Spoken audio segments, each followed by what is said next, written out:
Bueno, esta noche nos acompaña en el Cascabel Raúl Mayoral Benito, es abogado, empresario, entre otras cosas, es directivo de muchas instituciones, que acaba de publicar un ensayo, creo que oportuno y necesario en estos tiempos líquidos de una sociedad que necesita rearmarse moralmente, ¿no? Y donde hay, en fin, motivos para pensar que la libertad de las personas también es cada vez más... está más en precario, ¿no? El libro lo ha titulado Pregón de combate para jóvenes de espíritu, ante la batalla cultural por la defensa de la libertad y por el rearme moral, precisamente. Y está ilustrado por un caballo de Troya que, en fin, simboliza precisamente los peligros que supone aquello que él pone de manifiesto en este libro y contra lo que tenemos que luchar y defender. Don Raúl Mayoral Benito, buenas noches. Muy buenas noches y es un placer estar aquí. Muchas gracias. Para mí me parece muy interesante el ensayo, creo que es muy oportuno, como digo, y necesario. Y yo me voy a preguntar primero por esto de la corrección política, porque precisamente el caballo de Troya que se cuela en la sociedad o en la civilización occidental es precisamente la corrección política. ¿Qué debemos entender como corrección política y qué consecuencias tiene en nuestra sociedad? Vamos a ver, aquí lo que hay es un discurso cultural hegemónico, dominante, que pretende construir un pensamiento único. Y en ese uniformismo cultural la corrección política juega un papel muy importante, es un gran aliado de ese discurso cultural hegemónico y dominante, porque además conlleva cierto grado de presión. La corrección política presiona al ciudadano. Ahí están las cosas. Para que no diga lo que realmente siente y piensa, ¿no? Entonces esto es un signo de naturaleza totalitaria. La corrección política es un signo de naturaleza totalitaria porque lo que pretende es acallar la verdad y cancelar libertades. Y que en definitiva el ciudadano no se atreva a expresar libremente sus opiniones por miedo, por cobardía, por complejo. En definitiva, es un instrumento, como digo, totalitario. Bueno, usted habla de los arietes a los que hacer frente en la batalla cultural, por ejemplo, la ideología de género, la memoria histórica y el mito del cambio climático. Arietes, por cierto, todos de fabricación marxista, subraya en el ensayo. Claro, efectivamente. Es que aquí lo que estamos es asistiendo a al nacimiento de una nueva cosmovisión del mundo que trata de nublar la cosmovisión cristiana de la vida, la que ha prevalecido en Occidente, en la civilización occidental, que es a su vez la civilización cristiana, y todo eso se hace pues transformando estilos de vida, costumbres, principios, valores. Es en definitiva una gran transformación cultural. Yo hablo también de un término que repito en el libro, que son las mercancías de contrabando, que están pululando por... ¿Cuáles serían esas mercancías de contrabando? Bueno, pues mercancía de contrabando es decir que el hombre es machista y si es blanco es racista, o que la mujer engendra vida, pero durante los primeros estadios lo engendrado no es humano sino humanizado y por lo tanto se le puede destruir, o que los niños y adolescentes están deseosos de experimentar sus roles de género, porque como no existe el sexo y es en definitiva la conciencia la que determina la realidad corporal, pues entonces lo que se está es confundiendo las identidades sexuales. Mercancías de contrabando es también decir, por ejemplo, que los profesores no pueden imponer aprendizajes a los alumnos porque eso en definitiva es humillante para ellos, y tampoco les pueden poner calificaciones porque son discriminatorias en una sociedad igualitaria como es en la que vivimos. Mercancía de contrabando es decir, por ejemplo, que los empresarios, los hombres de negocio, los autónomos son gente muy codiciosa y que porque quieren quedarse con el dinero que no es suyo. Y ya para terminar, mercancía de contrabando es decir que Occidente ha de pedir perdón porque durante mucho tiempo ha ejercido un imperialismo capitalista y ha impuesto una ciencia racista y además machista. Todo eso son mercancías de contrabando. Ahora, esos arietes a los que se refiere, como por ejemplo esto, la ideología de género, la memoria histórica y el mito del cambio climático, en definitiva, cree que van contra la libertad del individuo y lo que hacen es efectivamente desarmar moralmente a la sociedad. Claro. ¿Cómo combatir la ideología de género? ¿Cómo cree que debe combatirse? Pero lo primero de todo hay que decir que en este combate el que está en la diana es el hombre. es el ser humano. O sea, hay un intento de convertir al hombre en una diana contra la que lanzar el dardo del antihumanismo. Entonces hay un empeño en crear un hábitat que sea inhóspito, hostil para el ser humano, y por eso desde la ciencia hasta la política, pasando por la economía, la sociología, la cultura, lo que hay son proyectos deshumanizadores. Por ejemplo, la ciencia ha abdicado de su misión principal, que era salvar la vida humana, proteger la vida humana. Ya tenemos el aborto, la eutanasia, la utilización de embriones, por lo tanto todo eso demuestra la deshumanización de la ciencia. La ideología de género, bueno, pues es un ariete con el que se trata sobre todo de desmantelar la familia, porque aquí la clave, o sea, a lo largo de sus 2000 años de historia, todos los enemigos de la Iglesia Católica han intentado ocupar su lugar, destruirla, pero también se han dado cuenta de que hay una institución que es básica para la Iglesia Católica y para los fieles, que es la familia. Los intentos de desmantelar la familia pues están ahí a través de la ideología de género, que lo que pretende pues es, como he dicho antes, desordenar el sistema de procreación natural, acabar con esas diferencias entre hombre y varón y, en definitiva, destruir a la familia.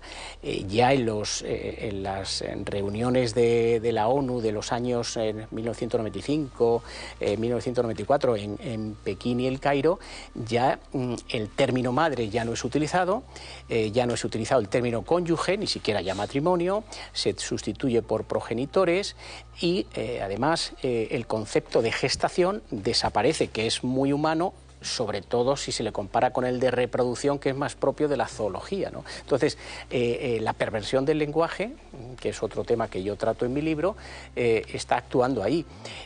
La Agenda 2030 rezuma ideología de género, rezuma también todo lo relacionado con el cambio climático, y en definitiva de lo que se trata es de crear, como yo digo también en el libro, una religión al revés, religiones sucedáneas, falsas religiones, para suplantar a la religión católica, que es la verdadera enemiga, porque aquí de lo que se trata es de echarla de la pista, por así decirlo, y crear una religión mundial, una gobernanza mundial, una ciudadanía mundial, que es lo que pretende la Agenda 2030.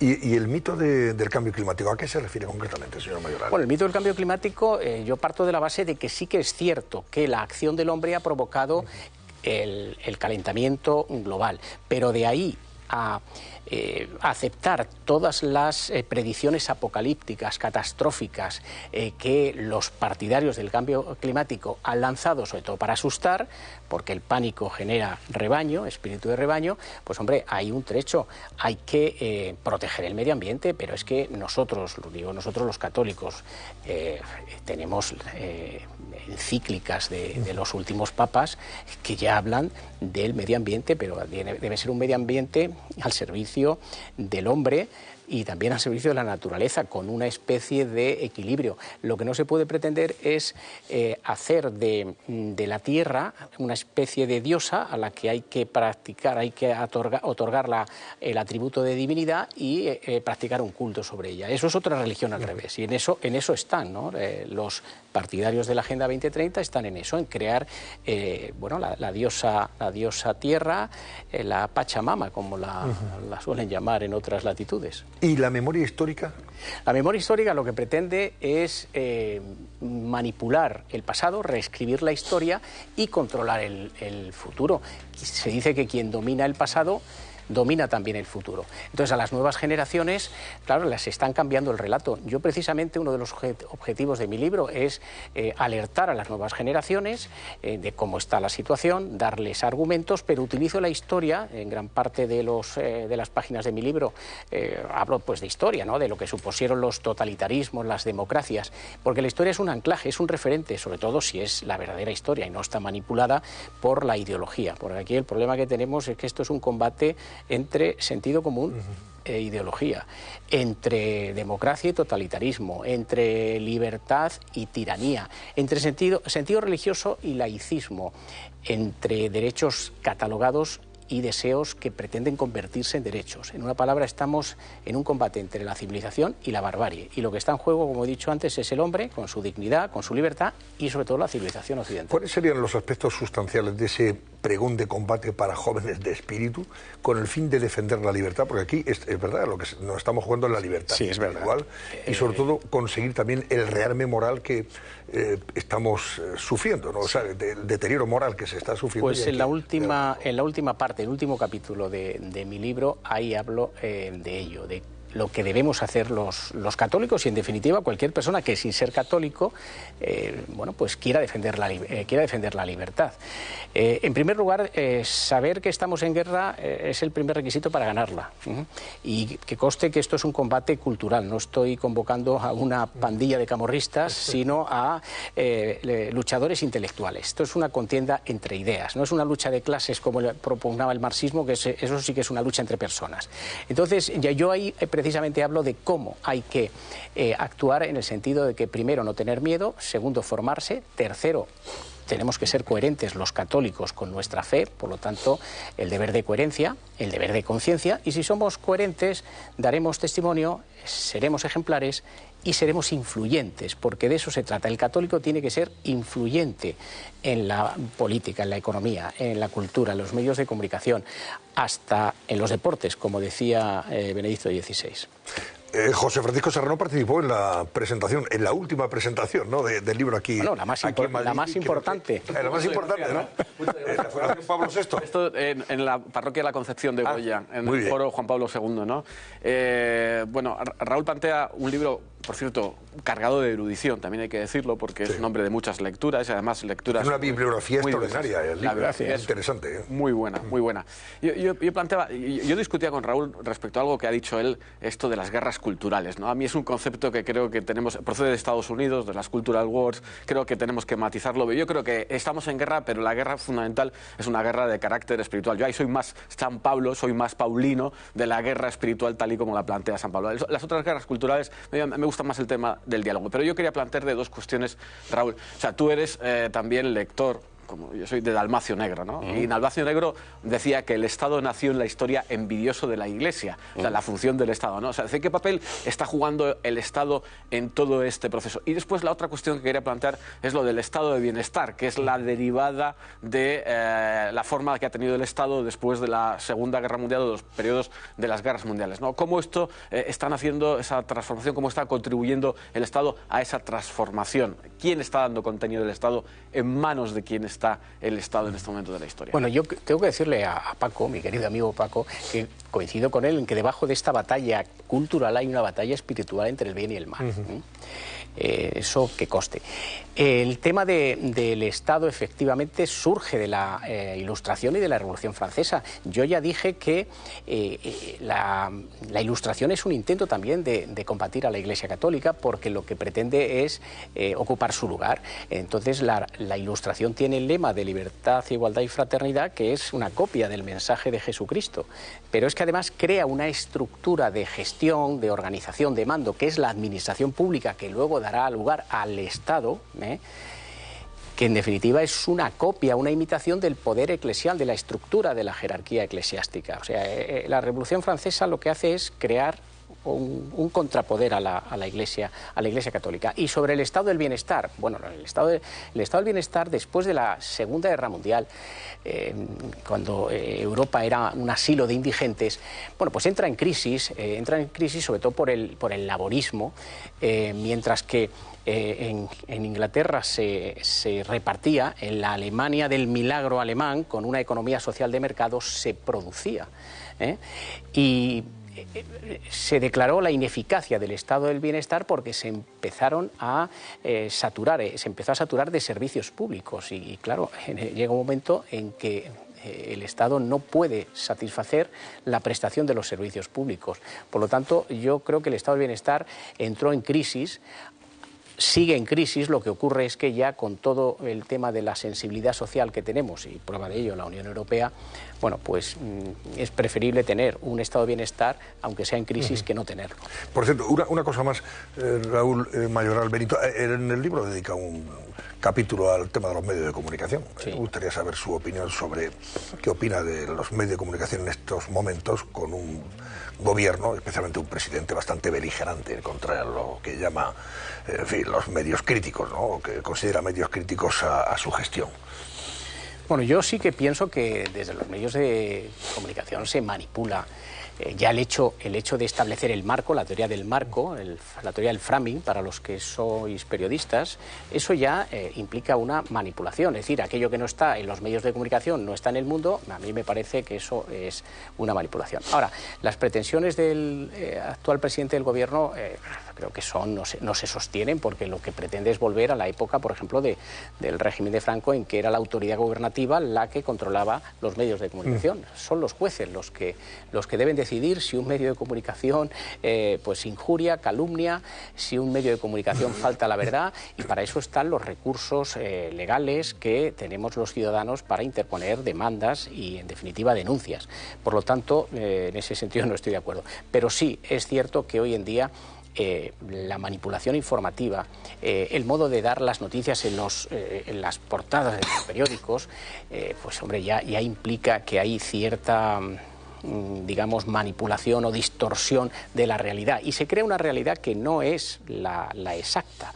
Lo que ocurre es que también el ciudadano es muy comodón, porque tiene derecho, por supuesto, a la información, a emitir información, a recibir información, pero cuando digo emitir información, él puede, y hoy día las redes sociales lo permiten. Hoy día, con un teléfono móvil, yo puedo ya, si estoy presente en un accidente de tráfico en la calle, puedo ya informar en un blog que pueda tener o en las redes sociales. Por lo tanto, el ciudadano tiene que ser más activo y creer de verdad que es sujeto, receptor de información, pero también emisor de información.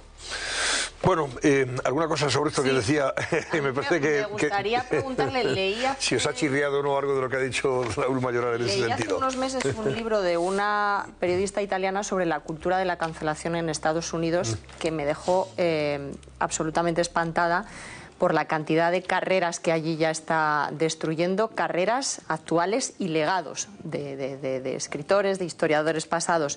Me gustaría saber si usted cree que puede llegar con esa fuerza a España. Sí, claro que puede llegar, y yo creo que ya está llegando. O sea, el movimiento woke, la cancelación, la corrección política de lo que hemos estado hablando, es en definitiva el caballo de Troya. Yo lo digo aquí, es lo que va a cuartear la civilización occidental, las formas de pensamiento, las formas de expresión, las está cambiando, porque ya hay miedo. Eso ha sucedido siempre en los regímenes totalitarios, el nazismo, el comunismo. Lo que nunca podíamos llegar a entender es que en regímenes democráticos se impusiera como yo he dicho antes, este signo de naturaleza totalitaria. Pero aquí en España ya está llegando, sí. Está llegando. Ha habido un caso de algún cantante que, bueno, pues se le presionó para que cambiara la letra de una canción porque estaba el término marica, en fin, todo eso provoca pues presiones en las redes sociales, y provoca que al final pues, la gente, si no tiene una convicción muy firme, pues termine sucumbiendo. Y eso es lo que atenta contra la libertad del individuo, efectivamente, entre otras cosas. Pues ha sido un placer, Raúl Mayoral Benito, pregón de combate para jóvenes de espíritu ante la batalla cultural por la defensa de la libertad y por el Real Memoral, libro editado por Tu Librería de Ensayo. Libro, como digo, oportuno e imprescindible en estos tiempos. Si me permites, Antonio, y está ya disponible en Amazon. En Amazon, pues será un placer que aquellos que tengan curiosidad por leerlo, que espero que sean muchos, se acerquen a Amazon y puedan adquirirlo. Gracias. Muy bien. Raúl, hasta siempre. Gracias a vosotros. Un placer. Pues estamos de vuelta enseguida. Son las 10:39. Volvemos con más temas de actualidad. Hasta ahora mismo.